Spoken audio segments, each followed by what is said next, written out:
Second same मधील मेंढरं ही विठ्ठल वाघांची कविता शिकवणार आहे. त्याचं रसग्रहण, विवेचन, स्पष्टीकरण या ठिकाणी आपण पाहणार आहोत. तत्पूर्वी मी मी माझं पीपीटी प्रेझेंटेशन या ठिकाणी सादर करतो आहे.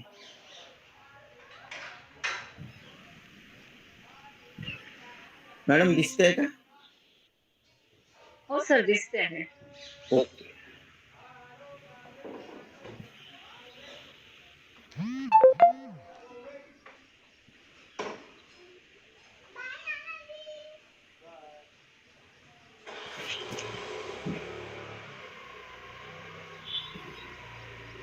तर मेंढरं ही विठ्ठल वाघांची अतिशय सुप्रसिद्ध अशी कविता आहे. कवी विठ्ठल वाघ हे सुद्धा सुप्रसिद्ध असे वऱ्हाडी साहित्यिक म्हणून मराठी साहित्य विश्वामध्ये त्यांचं एक मोठं नाव आहे. वैदर्भीय बोलीतील वैदर्भीय बोलीचं आविष्करण त्यांनी आपल्या विविध कविता संग्रहांमधून आणि कादंबऱ्यांमधून केलेलं दिसते. बहिणाबाई चौधरी यांनी ज्याप्रमाणे वैदर्भीय खानदेशी बोली भाषेतील शब्दरचना आपल्या साहित्यामध्ये योजली, त्याचप्रमाणे विठ्ठल वाघांनी सुद्धा वैदर्भीय वऱ्हाडी बोली भाषा, जिला आपण खास करून म्हणतो, ज्या वऱ्हाडी बोली भाषेमध्ये आपली ही कविता त्यांनी लिहिलेली आहे, ती कविता आपण बघणार आहोत. तर त्या वऱ्हाडी बोली भाषेमध्ये त्यांनी ही कविता रचलेली आहे. आपल्या बोली भाषेतून जेव्हा आपण साहित्यातून, कादंबरीमधून म्हणा, कवितेतून म्हणा, कथेतून म्हणा, नाटकातून म्हणा, जेव्हा संवाद साधतो, तेव्हा आपल्या बोली भाषेतून जेव्हा आपण संवाद साधतो, त्यावेळेस तो संवाद थेट वाचकांच्या, बघणाऱ्यांच्या काळजाला भिडतो. कारण त्या बोलीमधली एक जी सल असते, जी आपुलकी असते आणि ती ग्रहण करण्याची आपली जी क्षमता असते, ती अतिशय उच्च पातळीवरची असते. त्यामुळे ते जे वऱ्हाडी भाषेतलं संभाषण त्यांनी केलेलं आहे, जे एकंदरीत सामाजिक राजकीय पटल त्यांनी आपल्या समोर या कवितेच्या माध्यमातून मांडलेलं आहे, ते अतिशय वास्तववादी असं समाज चित्रण त्यांनी केलेलं त्या कवितेतून आपल्याला असं दिसते. विठ्ठल वाघ हे अकोला या ठिकाणी जानेवारी 1945 ला त्यांचा अकोला जिल्ह्यामध्ये जन्म झाला. आपण पाहूया आधी कवीचा परिचय आपण शिकून घेऊ, कारण आता दीर्घोत्तरी प्रश्न नाही, त्यामुळे आपल्याला एक ऑब्जेक्टिव्ह एमसीक्यू टाईपचे प्रश्न आता येत आहे. त्या अनुषंगाने आपण तो विचार करू की जेव्हा आपण एका कवितेचा विचार करतो, तेव्हा सुरुवातीला विद्यार्थ्यांनी लक्षात ठेवायचं आहे की कवीचं पूर्ण नाव लक्षात ठेवायचं आहे, कवीचा जन्म लक्षात ठेवायचा आहे, त्यांच्या कविता संग्रहाची नावे, त्या कविता संग्रहाचं इसवी सन कोणत्या वर्षी लिहिलेलं आहे, अशा प्रकारचे छोटे छोटे ऑब्जेक्टिव्ह टाईप प्रश्न येतात. तर ते सोडून चालणार नाही. आपण मग काय करतो, पाठाचा परिचय राहू देतो तसाच आणि त्यानंतर आपण सरळ आपण पाठामध्ये शिरण्याचा प्रयत्न करतो. पण काही प्रश्न मग त्या पाठ परिचयामधले येते, तेव्हा आपल्याला वाटते की आपल्या पाठातले प्रश्न नाही आहे, त्याच्यामुळे ते लक्षात ठेवायचं आहे.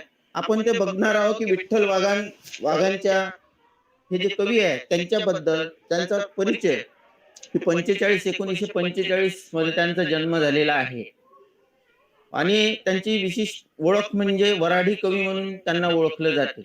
वऱ्हाडी शब्दांचा चपकल वापर त्यांच्या कवितेमध्ये अनेक ठिकाणी त्याचा आढळ आपल्याला दिसतो. त्यांचा पहिला कविता संग्रह साय 1985 साली, त्याच्यानंतर काया मातीत माती त्याच वर्षी 1985 साली, पंढरीच्या वाटेवर 2001 साली हे कविता संग्रह आहे. पाऊस पाणी, वृषभ सुक्त, गाव शिव, उजेडाचे दान, त्याशिवाय कपाशीची चंद्र फुले हे त्यांचे कविता संग्रह आहे. त्यांचा जास्तीत जास्त विठ्ठल वाघांचा जो वावर आहे किंवा आवडता साहित्य प्रकार आहे किंवा त्यांनी जो आपल्या भावना व्यक्त करण्याचा जो प्रकार साहित्य प्रकार निवडलेला आहे तो कविता. जास्तीत जास्त त्यांनी कवितेच्या प्रांतात ते रममाण झालेले आपल्याला दिसतात. पण त्याशिवाय त्यांची एक कादंबरी आपलं लक्ष वेधून घेते. लक्षात ठेवायचं की डेबू म्हणजे अ, अ, संत गाडगेबाबांच्या जीवनचरित्राचा ज्याच्यामध्ये आढावा घेतलेला आहे, ते डेबूजी या नावाने त्यांचं टोपण नाव डेबूजी होतं.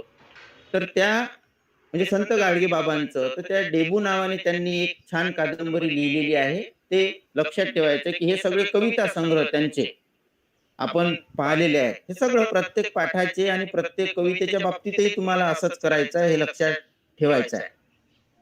आता जेव्हा आपण या कवितेची सुरुवात करतो, तेव्हा त्याचं आपल्याला एक बॅकग्राऊंड आपल्याला समजून घेणं आवश्यक आहे, की याच्यामध्ये कवितेमध्ये त्या कवीने कोणत्या पद्धतीचा वापर केलेला आहे, बोलीभाषेचा वापर केलेला आहे, त्याचा त्याचा विचार काय आहे, त्याला त्यामधून काय मांडायचं आहे. म्हणजे एकंदरीत त्या कवीचंही चरित्र त्या ठिकाणी आपल्याला लक्षात घ्यावं, त्याचा भौगोलिक भाग लक्षात घ्यावा लागते, त्याचे विचार लक्षात घ्यावे लागते. तर साहजिकच त्यांचे एवढे जे आपण कविता संग्रह पाहिले इथे साय काया मातीत मातीत कपाशीची चंद्र फुले त्याच्यानंतर पाऊस पाणी वृषभ सुक्त हे सगळे ग्रामीण भागाशी संबंधित असे शब्द आहेत. त्याच्यामुळे आणि हे सगळे शब्द आपण काया काया माती ळचा य होतो वराडी भाषेमध्ये, ती लढीवाळ भाषा आहे आपल्याला माहिती आहे. अमरावती अकोला बुलढाणा इथपर्यंत आपण गेलो, इकडून वरुड करून तर ते भाषा आपल्याला दिसून येते. तर याचा आपल्याला प्रस्तावना पाहताना आपल्याला लक्षात येईल की वऱ्हाडी बोलीतील अपरिचित शब्दांतून त्यांचे साहित्य अलंकृत झालेले दिसते. शेतकरी आणि शेती म्हणजे एकंदरीत हे लक्षात घ्यायचं आपण कविता कशा प्रकारची आहे हे आपण या प्रस्तावनेमधून समजून घेऊ की या कवितेमध्ये काय काय आहे किंवा त्यांच्या एकंदरीत कवितेची वैशिष्ट्ये काय आहे हे आपण इथून समजून घेण्याचा प्रयत्न करून राहिलेला आहोत. शेतकरी आणि शेती, निसर्ग हा त्यांच्या कवितेचा विषय जिव्हाळ्याचा विषय आहे. गावखेड्यातील शेतकरी, मजूर आणि स्त्रिया यांचे संघर्षमय व दुःखमय तथा कष्टमय जीवनाची अस्वस्थता त्यांच्या साहित्यात शिगोशिक भरलेली दिसते. म्हणून वाचकांच्या मनाचा अचूक ठाव घेण्याचे कसब त्यांच्या कवितेत आहे. त्यांच्या कवितेतील लढीवाळ वऱ्हाडी कधी कधी अतिशय बोचरी वाटायला लागते, उपरोधिक वाटायला लागते आणि ते बोचरेपणा साहजिकच त्या भाषेमध्ये अंतर्भूत असतो. आता ही कविता आपण जी पाहणार आहोत त्याच्यामध्ये एक उपरोध व्यक्त केलेला आहे आणि ही उपरोधिक शैलीमधून जे समाज वास्तव आहे ते समाज वास्तव त्यांनी मांडण्याचा प्रयत्न केलेला आहे.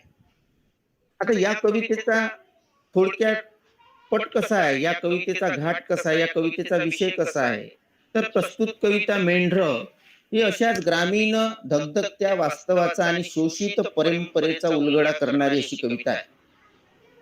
साधा भोळा ग्रामीण शेतकरी कसा इतर समाजातील डॉमिनंट म्हणजे सत्ताधारी लोकांकडून कसा पदोपदी फसवला जातो, म्हणजे तो दुकानदाराकडूनही फसवला जातो, तो सरकारी कर्मचाऱ्यांकडूनही फसवला जातो, तो निसर्गाकडूनही फसवला जातो. म्हणजे दोन्ही प्रकारचे अस्मानी आणि सुलतानी संकट या शेतकऱ्यावर नेहमीच त्या संकटाची तलवार त्याच्या डोक्यावर टांगलेली दिसते.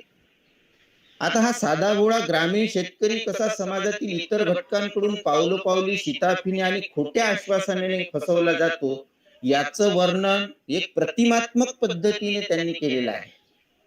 मेंढर ही अतिशय वास्तवदर्शी अशी कविता आहे.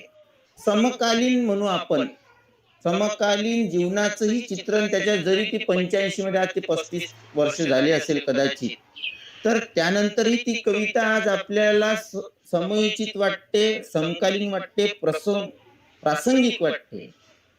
अशा प्रकारची ही कविता आहे. आपला काळ हा आज आहे तसा कदाचित बदलेल. या भाबड्या आशेवर शेतकरी आपल्याला माहित आहे, सगळे आपण शेतकऱ्याची मुलं आहे, ग्रामीण भागातील आपण मुलं आहोत. त्यावेळेस हा शेतकरी जो आहे, हा शेतकरी अनेक आशा अपेक्षा बाळगून असतो, पण तरीही त्या आशा अपेक्षाला कोणत्याही प्रकारचे चांगले सुगीचे दिवस येत नाही. किंबहुना त्यांची जी शेतकऱ्यांची परिस्थिती आहे त्यापेक्षाही आणखी हलाखीची परिस्थिती त्याच्या जीवनाच्या ताटात वाढलेली दिसते आणि हे कटू वास्तव या कवितेमधून त्यांनी मांडलेलं आहे. आता या कवितेमध्ये हा कवितेचा जो विषय आहे तो ग्रामीण भागातील शेतकरी मजूर वर्ग आहे. ग्रामीण भागातील शेतकरी अज्ञानी मजूर वर्ग हा राजकारणाच्या वेळेस जेव्हा नेते मंडळी येतात आणि नेते मंडळी आल्यानंतर विविध आश्वासनांचं जाहीरनाम्यांचं असं एक भरगच्च गाठोडा आपल्या समोर ठेवून जातो की तुमच्या गावामध्ये ह्या सुधारणा होईल, तुम्हाला शेतीसाठी असे असे फायदे होणार आहे, तुम्हाला पीक कर्ज माफ होणार आहे, तुमच्या शेतमालाला चांगला भाव येणार आहे, अशी अनेक आश्वासनं, तो पिटार आश्वासनाचा त्या शेतकऱ्यासमोर ठेवला जातो. आणि हे राजकारणी नेते मंडळी निवडणुकीच्या वेळेस जे सगळं नाट्य उभं करतात आणि त्या नाट्याला सामान्य शेतकरी ग्रामीण भागातला माणूस भुलून जातो आणि भुलून गेल्यानंतर मग तो अशा वेळेस जो नाटकीय स्वरूप एक मुखवटा घालून की मी चांगला आहे अशा मुखवट्याचा एखादा नेता येतो आणि त्याचं क्षणिक त्याचा विश्वास संपादन करतो, खोटी सहानुभूती देतो, काही पैसे खर्च करतो आणि एक शेतकरी त्या आशेवर की आपलं जीवन बदलेल या आशेवर तो त्याला मत देतो आणि मत दिल्यानंतर तो जो माणूस आहे तो निवडून येतो, तो आमदार खासदार मंत्रीही बनतो आणि बनल्यानंतर मात्र जेव्हा केव्हा त्या शेतकऱ्यांच्या प्रश्नांना वाचा फोडण्याची वेळ येते तर प्रत्यक्षात मात्र त्या शेतकऱ्याच्या प्रश्नाला वाचा फोडली जात नाही. आता हे सगळे उपरोधपणाने हे सगळं मांडताना त्या जो मतदार आहे, जो ग्रामीण माणूस आहे, शेतकरी आहे, मजूर आहे, त्याला त्यांनी मेंढर ही प्रतिमा संबोधन दिलेलं आहे, प्रतिमा वापरलेली आहे मेंढराची, की मेंढर ज्याप्रमाणे आता त्यासाठी आपण एक एक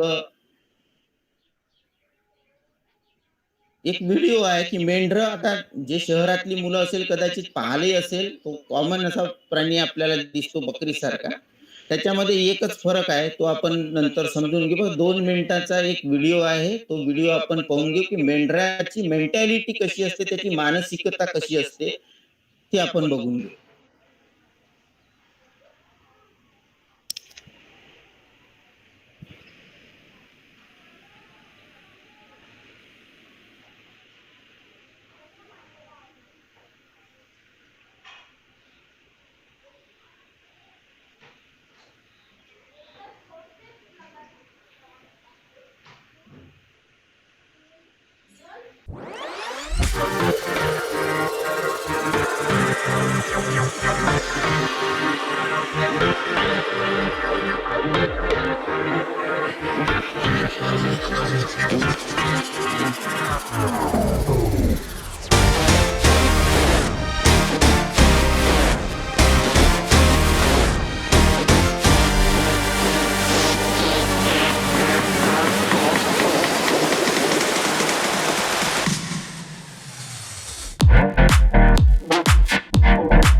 तर आपण आता पाहिलेलं आहे की या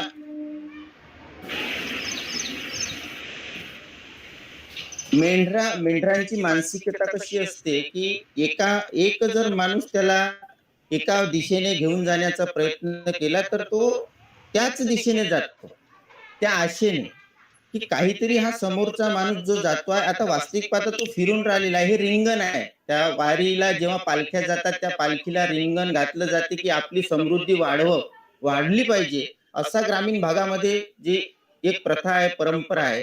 तर घोड्याचं पण रिंगण होते. इथे काही भागामध्ये उस्मानाबाद वगैरे या जिल्ह्यांमध्ये याचं मेंढीचं रिंगण होते. तर या मेंढ्या म्हणजे जिकडे मालक गेला त्या बाजूने ते धावत जातात की काहीतरी असेल, खायला मिळेल अशा आशेने. आता होते काय की तिथे फिरून राहिले, एका मेंढीला त्यांनी पकडून नेलं तर सर्व मेंढ्या त्याच्या बरोबर गोल गोल गोल गोल गोल गोल. आता ते त्यांना माहित आहे की हे सार्थक आहे की निरर्थक आहे या गोष्टीचं त्यांना त्यांना भान नाहीये. खाली मान घालणे आणि खाली मान घालून आपल्या मालकाच्या मागे गुपगुमान जाणे हे मेंढराचं वैशिष्ट्य आहे. आणि त्या मेंढराच्या स्वभाव वैशिष्ट्याचा आरोप त्यांनी या कवितेमध्ये मतदारावर, ग्रामीण भागातील शेतकऱ्यावर, मजुरावर केलेला आहे. त्याच्यामुळे ज्याप्रमाणे मतदान येण्याच्या वेळेस आपण शिक्का ठोकतो, खाली मान ठेवतो आणि ठप्पा ठोकून देतो की कोणाच्याही बाजूने, म्हणजे तो माणूस कसाही असो, फक्त त्याने आपल्याला थोड्या वेळापुरती चांगली आश्वासनं दिली आहे आणि स्वप्न दाखवलेलं आहे. त्यामुळे त्या खोट्या आश्वासनाने आणि त्या स्वप्नाच्या मागे आपण लागतो आणि आपण अचूक अशी निवड करतो. आणि आपल्याला त्याच्यानंतर 5 वर्षानंतर आपल्याला त्याचं प्रायश्चित्त आपल्याला 5 वर्षापर्यंत भोगावं लागतं, की ज्याला आपण निवडून दिलं साधं त्याचं नावही, त्याचा चेहराही आपल्याला दिसत नाही. तो आपल्या ह्याच्यामध्ये गुपगुमान एकदा दिल्लीला गेला, मंत्रालयात गेला, की तो तिथेच खुश असतो. ज्या लोकांच्या भरोश्यावर आपला जनप्रतिनिधी म्हणून तो निवडून आलेला आहे, त्या लोकांविषयी काही त्याचं देणं लागते, समाजाविषयी काही देणं लागते. त्याने जो जाहीरनामा प्रसिद्ध केला होता ते त्याचं वचनच पत्र आहे, ते पूर्ण केलं पाहिजे. समाजाला चांगल्यात चांगल्या सोयी दिल्या पाहिजे याचे भान त्याला राहत नाही. आणि आपल्यालाही असे अनेक वर्ष येतात, नेमकं 5 वर्षानंतर पुन्हा तीच वेळ येते आणि त्याच मतदानाच्या वेळेस आपण मेंढरासारखं एखाद्या वेगळ्या माणसाच्या मागे जातो. तो कुठे जातो आहे, तो कसा आहे याचा विचार करत नाही, खाली मान घालतो आणि तो जे म्हणेल ते आपण ऐकतो आणि अखेर त्याला आपण निवडून देतो. तर अशा आशयाची ही कविता आहे. त्या मेंढरासारखी आपली मानसिकता आहे. आपण माणसं त्या मेंढरासारखे झालेलो आहोत. म्हणून आताही राजकारण म्हणजे मतदानाच्या वेळेस हेच आपल्याला चित्र दिसून येते. त्याच्यामुळे एक अतिशय हे वास्तववादी कविता आहे असं मी आधी सांगितलेलं आहे. तर आता आपण या कवितेचं आपण स्पष्टीकरण बघणार आहोत. तर पहिल्या ज्या ओळी आहेत, स्पष्टीकरण मी करतोय, स्पष्टीकरण मी याच्यामध्ये ऍड केलेलं नाही. आपण या कवितेच्या ज्या ओळी आहेत त्या कवितेच्या ओळी वाचू आणि त्या कवितेच्या ओळी वाचल्यानंतर त्याचं इथेच आपण स्पष्टीकरण, रसग्रहण करण्याचा प्रयत्न करू. तर विठ्ठल वाघ सामाजिक परिस्थितीचं विवेचन करताना, दयनीय सामाजिक परिस्थितीवर भाष्य करताना किंवा उपरोधपूर्ण चित्रण करताना कवी विठ्ठल वाघ म्हणतायत की आम्ही मेंढर मेंढर यावं त्यानं हाक लावं, 5 वर्षाच्या बोलीनं होते आमचा लिलाव, वारवाय दन सुटे आम्ही कावरे बावरे, नेता नेतो म्हणे पार आम्ही त्याच्या मांग सारे, गोळ बोलीत भाकर दिसे रिकाम्या पोटाले, नाही कयत सयद असते सर्पाच्या ओटाले, घर समजावं ज्याले त्याच वाळू निघावं. वारुळ इथे शब्द जे आहेत ते वऱ्हाडी बोली भाषेतल्या, ते शब्द आधी पाहून घ्या. वर्षाच्या म्हणजे वर्षाच्या, वार वायदान म्हणजे सोसाट्याचा वारा असा त्याचा अर्थ आहे. गोळ म्हणजे गोड शब्द, गोड शब्द. सहेद म्हणजे सहज, हनी ज्याला म्हणतो. वारुळ म्हणजे मुंग्याचं वारुळ, असे त्याचे शब्द इथे वऱ्हाडी भाषेतले शब्द इथे दिलेले आहे. आता ते सुरुवातीलाच म्हणतात की आम्ही मतदार कसे आहोत, आम्ही ग्रामीण भागातील शेतकरी लोक कसे आहोत, आम्ही मेंढरासारखे आहोत. आम्ही मेंढरासारखे आहोत, कोणी यावं आणि आम्हाला कोणत्याही दिशेने हाकलून लावावं. जसं आता आपण त्या व्हिडिओमध्ये पाहिलं की तो त्या पालखीतील मग तो मालक जो आहे पालखीच्या भोवती फिरत होता, तर तेही मेंढर त्याच्या मागे फिरायला लागलेले आहे. म्हणजे आम्हाला स्वतःचं डोकं, सत्सद विवेक, बुद्धी, सारासार विवेक आमच्याजवळ नाहीये. आम्ही ते सगळं गहाण ठेवलेलं आहे. आणि आम्ही आता कोणी या आणि आम्हाला या राजकारणाच्या या मतदानाच्या वेळेस, कोणी निवडणुकीच्या वेळेस ज्या मार्गाने लागा त्यांच्यासाठी असते ते. या मानसिकता ओळखून घेतात ते की यांची मानसिकता कशी आहे, त्यांना तशी आश्वासनं, खोटी स्वप्न दाखवली जाते आणि कोणाच्याही मागे आपल्याला लावून दिल्या जातात. आणि ते म्हणून म्हणतात की आम्ही मेंढर आहे, कोणी आम्हाला इकडून तिकडे हाकलून लावते, कोणत्याही मार्गाने चालायला लावते, जिथे काही मिळणार नाही अशाही मार्गाने. आणि 5 वर्षासाठी आमचा लिलाव होतो. ज्याप्रमाणे आम्ही एखादे प्राणी आहोत, मेंढराचा जसा लिलाव होतो अशा प्राण्यांचा लिलाव होतो. जसं काही आम्ही आमचं मत 5 वर्षासाठी आम्ही स्वतःलाच विकून देतो, असा आहे लिलाव टाकून दिलेला आहे. आपण खरेदी विक्री संघामध्ये जातो, बाजार समितीमध्ये जातो, आपली सोयाबीन तूर आपण टाकतो, व्यापारी येतात, त्याचा लिलाव करतात, आपण शेतकरी गुमान असे उभे राहतो. आपण काही नाही करू शकत, आपल्या आपल्या सगळ्या मालाचा भाव तेच लावतात. असा लिलाव करून मग परस्पर ते विक्री करून टाकतात, असा त्याचा खास अर्थ आहे. तसं आमची विक्री करून टाकली, घेऊन टाकलाय आम्हाला. 5 वर्षाच्या बोलीनं आमचं मत घेतलं, म्हणजे 5 वर्षासाठी आम्ही त्याला दिलेलं आहे. वारं जेव्हा प्रचार होतो की आपली प्रचंड आपली मते यालाच द्या, प्रचंड बहुमताने विजयी करा, असे वारे वायदान सोसाट्याचा वारा निवडणुकीचा आपल्याला माहित आहे. भोंगेचे भोंगे गावभर फिरत असतात. याला मत द्या, त्याला मत द्या, अधिकृत उमेदवार आहे, यांनी असं केलं होतं, त्यांनी तसं केलं होतं, असं एक प्रकारचा असा आभासी आणि खोटा अतिरेकी प्रचार आपण राजकीय निवडणुकीमध्ये बघतो. आणि असं वायदान म्हणजे सोसाट्याचा वारा सुटला की एकदम म्हणजे वावटळ पाहिजे तुम्ही, माट्या म्हणतो त्याला आपण त्या ग्रामीण भाषेमध्ये, की एकाच ठिकाणी वारा असा फिरतो, तो अर्थ आहे त्या वायद्यात. आणि मग असं सुटल्यानंतर मग गावातले लोक कावरे बावरे होऊन जातात, की आता कसं करावं, कुणाला मत द्यावं, काय करा. आणि अशाच याच्यामध्ये ते चुकीची एखाद्या माणसाची निवड करतात. येतात प्रचाराला येतात लोक, काय करतात ते नेता नेतो म्हणे पार, आम्ही त्याच्या मागच आहे. इलेक्शनचं वारं आलं, सोसायटीत लोक येतात, घुमतात, माईक लावून बोलतात. आणि मग ते नेता नेता लोक भाषण करतात एखाद्या चावडीवर किंवा एखाद्या ठिकाणी एखाद्या हॉलमध्ये, की आम्ही तुम्हाला या परिस्थितीमधून दूर नेऊ, आम्ही तुमचं वीज बिल माफ करू, तुमच्या मालाला हमी भाव देऊ, तुमची घरं बांधून देऊ, तुमच्या विहिरी मंजूर करून देऊ. ह्या सगळ्या गोष्टी ते सांगून देतात. अशा माव तो म्हणते की आम्ही तुम्हाला या परिस्थितीच्या पारच घेऊन जातो आता. आणि मग असं त्याने म्हटल्याबरोबर असे नेते तर थापा मारतच असतात. आणि अशा थापा मारल्यानंतर या खोट्या थापाच्या त्या आश्वासनामागे शब्दामागे मागे एक दोन माणसं लागली की सारीच माणसं मग त्याला लागतील, नाही का हा नेता चांगला आहे कारण याने असं असं म्हटलंय. पण त्यांना माहित नाही की गोड बोलून काही स्वार्थ काही लोक साधून घेतात. ते गोड बोलीत भाकर दिशे रिकाम्या पोट, गोड बोलत होता, आश्वासनं देत होता, आणि आम्हाला तिथे त्याच्या बोलण्यामध्ये भाकर दिसत होती की नाही आमच्या पोटाची भाकर आता ह्या पूर्ण आमची भूक भागवेल, आमच्या सगळ्या गरजा पूर्ण करेल, असं एक स्वप्नाळू दुनिया एक जग आम्हाला दिसत होतो. कारण तो मोठमोठी आश्वासनं त्या स्टेजवरून करून राहिला होता तो नेता, कारण त्याला निवडून यायचं होतं. तो गोड बोलत होता आणि त्या गोड बोलण्यात आम्हाला आमची भाकर दिसत होती. आम्हाला समजत नव्हतं. नंतरच्या ओळीत ते म्हणतात, नाही कळत सहेद, सहेद म्हणजे सहद, मध, मध, हनी. आम्हाला समजत नव्हतं, आम्ही साधे भोळे ना, आम्ही मेंढरासारखेच आहोत, नेलं कोणी त्याच्या मागे जायचं. म्हणून त्यांनी स्वतःलाच म्हटलेलं आहे, उपरोध आहे हा, की आम्ही मेंढर जाऊ ना, आम्ही सगळे मेंढर आहोत, तुम्ही आम्ही सगळे. आपण निवडणुकीच्या वेळी आपण आपल्या बुद्धीचा उपयोग करत नाही. आम्हाला समजलंच नाही की कधी सापाच्या ओठाला, सर्पाच्या ओठाले, ओठाले काही सहज असते का? नाही, नसते. त्याला कितीही दूध पाजलं. आणि ते नेते मंडळी असे सापासारखे आहे, ते वेळेवर डंक मारतात, ते आपला स्वार्थ साधून घेतात. आम्हाला समजलं नाही की याच्या ओठाला तर विषच राहणार आहे, याच्या ओठाला काही सहज राहणार आहे, मध राहणार आहे, गोड लागणार आहे. नाही, हे तात्पुरतं आपल्याला एक आकर्षक एक सजावट आपल्याला आपल्या समोर उभी केलेली आहे. आणि आम्हाला वाटते की घर समजावं ज्याने त्याचं वाळू निघावं. आम्हाला वाटलं की हा नेता याची आश्वासनं म्हणजे आता आम्हाला एक निकेतन मिळून जाईल, चांगलं घर मिळून जाईल, आमचा आता उद्धार होऊन जाईल, अशा अर्थाने तो शब्द वापरलेला आहे, की ज्या ठिकाणी आम्ही समजतो की नाही आता चांगले दिवस येतील आम्हाला, पण ते काय निघते, एखाद्या सापाचं वारूळ निघते की जिथे आम्ही राहूच शकत नाही. अशा प्रकारची कुचंबना, अशा प्रकारचं राजकारणाच्या त्या प्रचाराचं चित्र ते या ठिकाणी उभं केलेलं आहे. अतिशय वास्तववादी, अतिशय समाजाच्या सद्य परिस्थितीवर ताशेरे ओढणारी ही कविता आहे.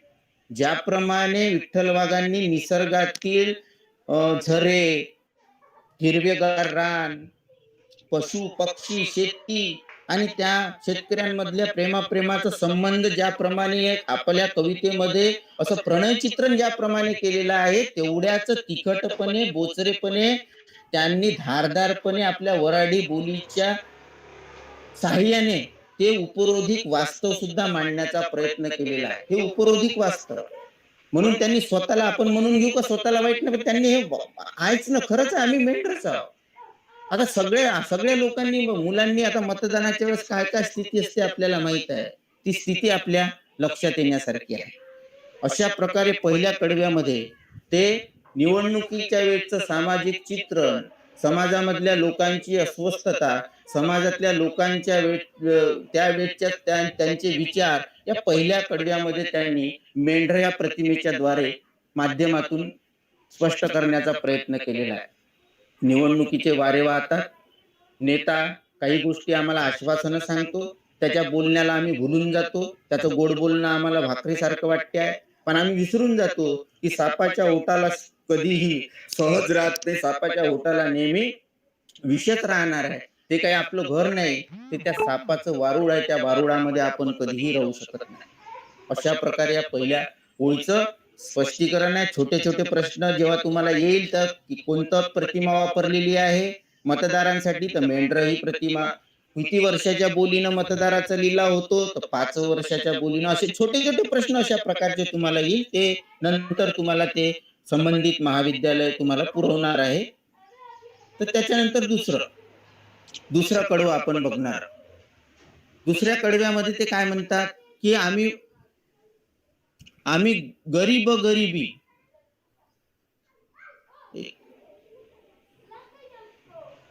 ते म्हणतात, की आम्ही गरिबी कोणी म्हणते हटवतो. दुसऱ्या कडव्यात म्हणतात, की आम्ही तर गरीब आहोत. आम्ही मजूर आहोत. शेतकरी गावातल्याच लोकांचं हे गावातल्याच लोकांची जे अवस्था आहे त्या अवस्थेतच चित्रण केलेलं आहे. तो शेतकरी, मजूर वर्ग, तो दरिद्री वर्ग, कामगार वर्ग, तो ते म्हणतात, की आम्ही गरीब आहे. आणि ह्या ह्या आमच्या गरिबाला कोणी येऊन म्हणतो, नेते मंडळी काय म्हणतो, की आम्ही तुमची गरिबी हटवतो, गरिबी हटाव, देश बचाव, अशासारखे नारे आपल्याला माहित. ते निवडणुकीच्या वेळेसच दिले जातात. आम्ही गरिबी कोणी म्हणते हटवतो. कोणी येतो आणि तो म्हणतो, की आम्ही गरीब, तुम्ही गरीब आहे ना, तुमची गरिबी आम्ही हटवून देतो, फक्त यावेळची मतं तुम्ही आम्हाला द्या. तुम्ही आमच्याशिवाय कुणालाही मतं देऊ नका. आणि म्हणून मग असे हटवतो म्हणते, तर आम्ही त्याच्या आशेवर राहतो. जसं पुनवेच्या आशेवर आम्ही अवस काढतो. पुनवेच्या आशेवर म्हणजे पौर्णिमा येईल, चंद्रप्रकाश येईल, उजेड दिसेल, या अपेक्षेने आम्ही अमावस्येचे दिवस काढतो, की नाही उद्या पूर्ण चंद्र होणार आहे. जसं रात्र काढतो आपण, की नाही उद्याचा दिवस उगवणारच आहे, म्हणजे चांगली स्थिती तर येणारच आहे ना. आता हे ठीक आहे, आता वाईट आहे, पण उद्या चांगलं येईल ना, अशा आशेवर आम्ही काय करतो, त्याला मतदान करून घेतो. आणि असं वाटते, की आता आमच्या जीवनातलाही पूर्ण चंद्र दिसेल, म्हणजे आमच्या जीवनातही सुखाचं चांदणं येईल, पूर्ण चंद्र दिसेल. असं पाहून डोळे थिजले. अशी वाटच पाहत राहतो आम्ही. आम्ही मतदार, आम्ही मजूर, आम्ही शेतकरी, अशी वाटच पाहत असतो. बिचारे फसून गेलेला आहे तो आम्हाला बनवून गेलेला आहे तो. त्याचा स्वार्थ त्याने साधून घेतला आहे. तो साप आहे, त्याने डंख मारलेला आहे. पण आम्ही तर भुललोय ना, कारण त्याने म्हटलंय, की आमची गरिबी हटवतो म्हणून. मग गरिबी हटवतो असं म्हणून आम्ही त्याला मतदान केलं. आता दिवस बदलेल, उद्या दिवस बदलेल. आता ही अमावस्या काढली आहे, रात्र घनदाट काळी घोर रात्र काढलेली आहे, की उद्या चला दिवस निघेल. वाट पाहूनच राहिलो, दिवस निघेल. वाट बघूनच राहिलो आहे, की सुखाचे दिवस येईल. वाट बघूनच राहिलो आहे, की हे कौलारू घर मातीचं कधी स्लॅबचं होईल, कर्ज पूर्ण होईल. हे सगळे शेतकऱ्याचे सामान्य प्रश्न आहेत. घरकुल येईल. तर हे सगळे वाट पाहून डोळे भिजले, आणि भिजून डोळे आसवर रड यायला लागलाय त्याला. आणि त्या आसव एकदम थिजले आहे, आता गोठून गेलेले आहे, आसवही निघत नाही आमच्या डोळ्यामध्ये.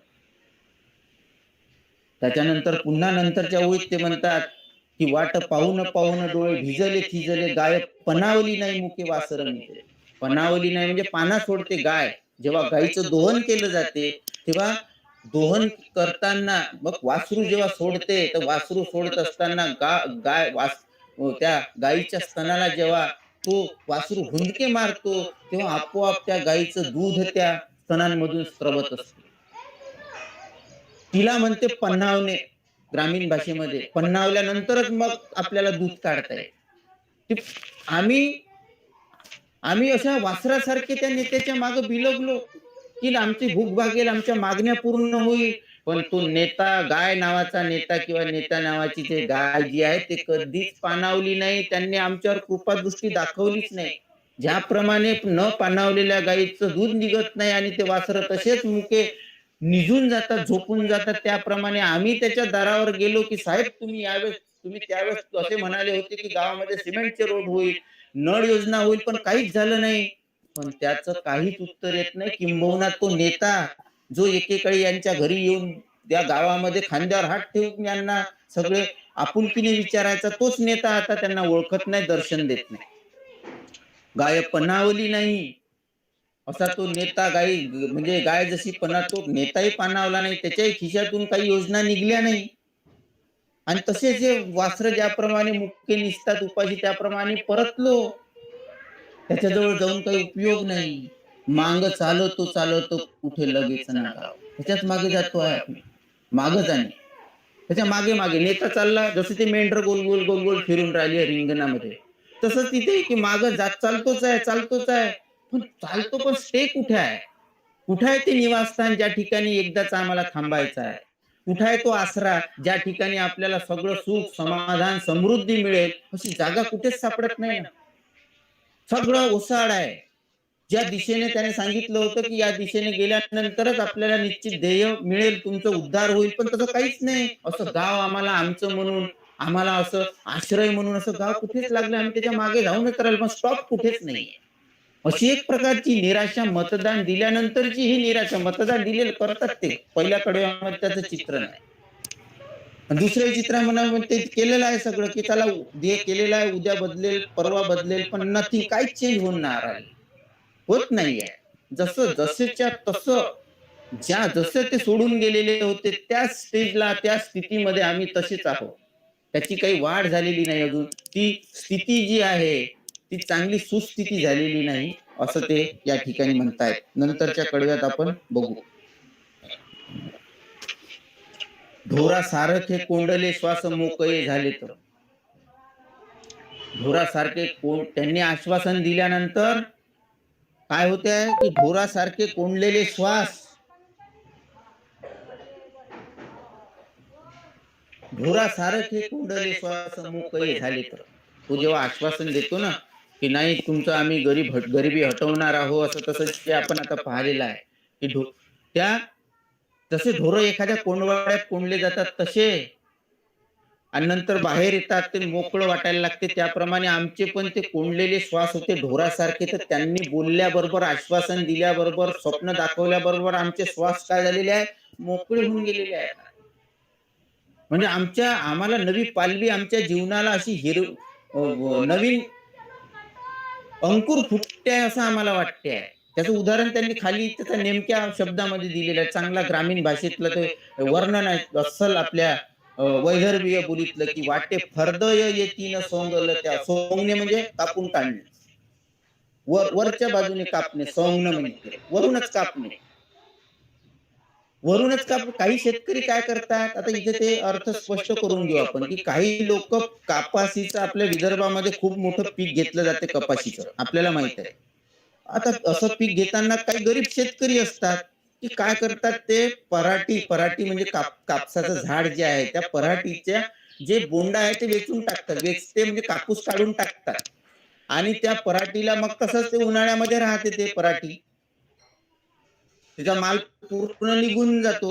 आणि तो गरीब शेतकरी काय करतो, कधी कधी मग पुढच्या, म्हणजे आता जसा पाऊस आला तर ते मागची पराठी यावेळेस ते तशीच राहते जमिनीमध्ये. मग जेव्हा पाऊस येतो तर मग त्याला पुन्हा काय होते, त्याला फरतड फुटते, फरदळ म्हणतात त्याला. फरदळ म्हणजे त्याला नवीन अंकुर फुटणे, फरतोडा म्हणतो आपण आपल्या आणखी अपभ्रंश ग्रामीण भाषेमध्ये. तसं फरदळ येतील, म्हणजे हे वायलं सोंगलं होतं वावर, ते अर्धवट. जसं तुरीचंही तसंच करतात, की काही तुरी वरच्यावर सोंगून टाकतात, पण नंतर पुन्हा मृगाचा पाऊस येतो तर त्याला आणखी फरतोडे फुटतात. म्हणजे दुबार पीक घेण्याची पद्धती, असा त्याचा अर्थ आहे.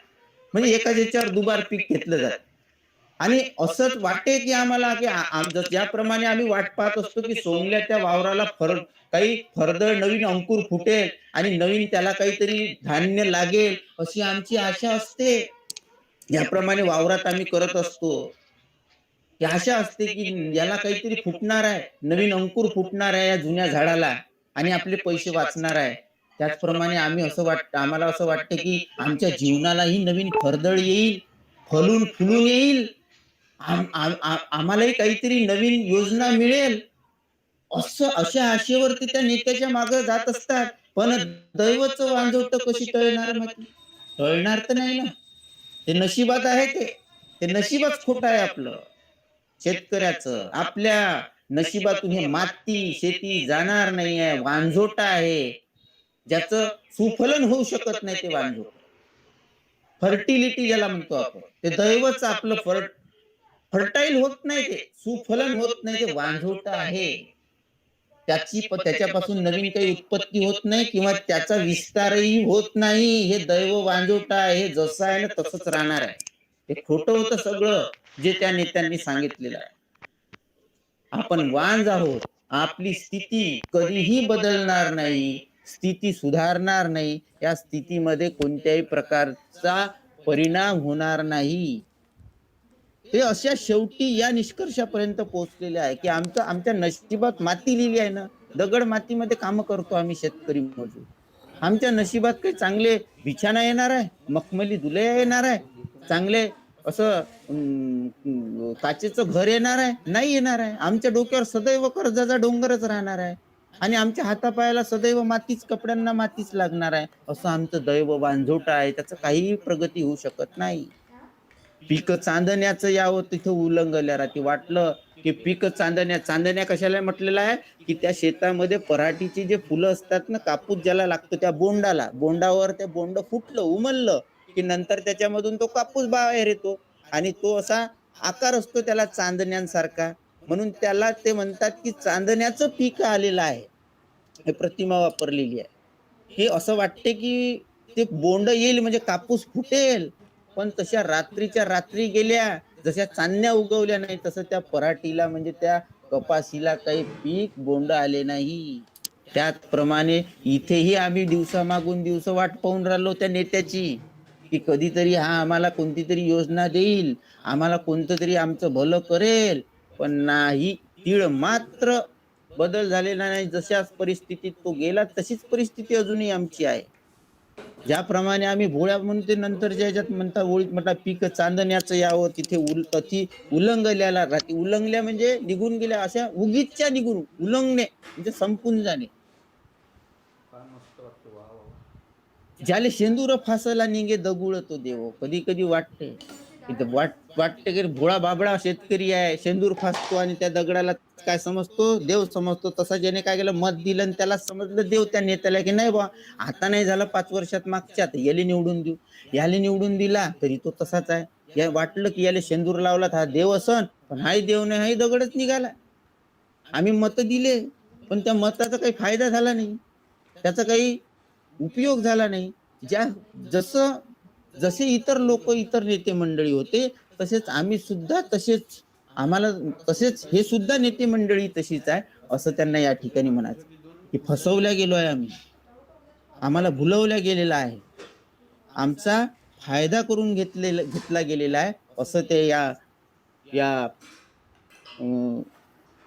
या ओवीमध्ये या कडव्यामध्ये म्हणतात. ढोरा सारखे कोंडले श्वास मोकळे झाले तर वाटे फरदळे येतीन सोंगले त्या वावरात. पण दैवच वांजोट कशी टळणार माती पीक चांदण्याचं यावं तिथं उल्लंघल्या राती. ज्याले शेंदूर फासला निघे दगुळ तो देव. अशी निराश झालेला, अशी निराशामय स्थिती त्या मतदारांची, ग्रामीण भागातील मजुराची, शेतकऱ्याची या कडव्यामध्ये, या ओवीमध्ये त्यांनी वर्णन केलेली आहे. आता या कवितेचं शेवटचं कडवं. बाप लेक गाजतात, माय लेक गाजवतात, आमच्याचे कातळ्याचे म्हणजे कातड म्हणजे चांबड ज्याला म्हणतो, चांबड म्हणजे कातडी, ग्रामीण भाषेतलं समजून घ्यायचं. बाप लेक गाजतात, माय लेक गाजवतात, आमच्याचं कातळ्याचे सारे ढोल वाजवतात. काय होते इथे, त्यांनी सांगितलं इथे राजकारणातली अनुवंशिकता इथे त्यांना स्पष्ट करायची आहे. राजकारणातली अनुवंशिकता म्हणजे एखाद्या पक्षाची अनुवंशिकता, हे लक्षात घ्यायचं की इथे नवीन माणूस चालत नाही, कोणताही सुधारणावादी, उच्च शिक्षित म्हणा, काही पण. इथे काय परंपरागतता म्हणजे घराणेशाहीचा त्यांनी या ओळीमध्ये उल्लेख केलेला आहे. की जसे एखादा बाप लेख होऊन जातो, तो त्याच्यानंतर लेख होतो, माय पण होते, त्याच्यानंतर तिचा मुलगा पण होतो. असं हे जे सिक्वेन्स सुरू असते, अनुवंशिकता आपण अनेक पक्षांमध्ये पाहतो, अनेक उद्योगधंद्यात पाहतो, अनेक पक्षांमध्ये पाहतो, जे राजकीय पक्ष असतात त्याच्यामध्ये पाहतो की त्याचं एक कौटुंबिक सगळं वडील मंत्री असेल मग मुलगाही त्याच मागे, मग तोही मंत्रीच असतो, मग त्याची सून पण मंत्रीच असते, त्याची आणखी मुलं पण मंत्रीच असतात. असे सगळे राजकारणी लोक एकाच कुटुंबातले असतात. म्हणून म्हणतात बाप लेक गाजतात म्हणजे सत्ता गाजतात म्हणजे सत्ता मिळवतात. माय लेक आणखी त्या सत्तेचा काय करतात, गाजवतात म्हणजे उपयोग करून घेतात. म्हणजे एक अनुवंशिकता सत्ताधारी लोकांची, राजकीय पक्षाची या ठिकाणी सांगितलेली आहे की तेच नेते होतात. आपण आपल्यासारखा तर उभं राहावर कोणी आपल्याला विचारत नाही. पण ज्यांची नावं आपण ऐकतो, मोठमोठी राजकारणात नेते मंडळीची, तर त्यांच्या मागे भरपूर लोक जाते. पण एखादा सामान्य चांगला माणूस जर असला, शिकलेला असला, चांगला विजनरी असला, म्हणजे तो द्रष्टा असला, सुधारणावादी असला, त्याला निवडून दिले जात नाही. त्या अनुवंशिकता ज्यांचे आधी आधी म्हणजे बाप्पाच्या आजोबाच्या काळापासूनची नेतेगिरी असेल, तर त्याच्याच घराण्यातल्या लोकांना निवडून दिलं जातं. आणि ते म्हणतात की असेच लोक सत्ता गाजवतात घराणेशाहीतले. आमच्याच कातळ्याचे सारे डोल वाजवतात आणि आमच्याच कातळ्याचे जनावराचे, आम्ही जनावर आहो का? पण आमच्या कातळ्याचे ढोल वाजवतात म्हणजे आमच्यावर आमचाच उपयोग ते करून घेतात. आम्हाला कष्ट देतात, आम्हाला त्रास देतात. आमच्या कातळ्याचे ढोल वाजवणं म्हणजे अन्याय करणं, शोषण करणं.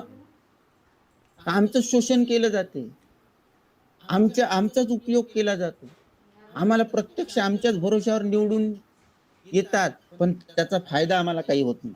रई लावतो घाम गळे ते दिली. किती रई लावतो आपण.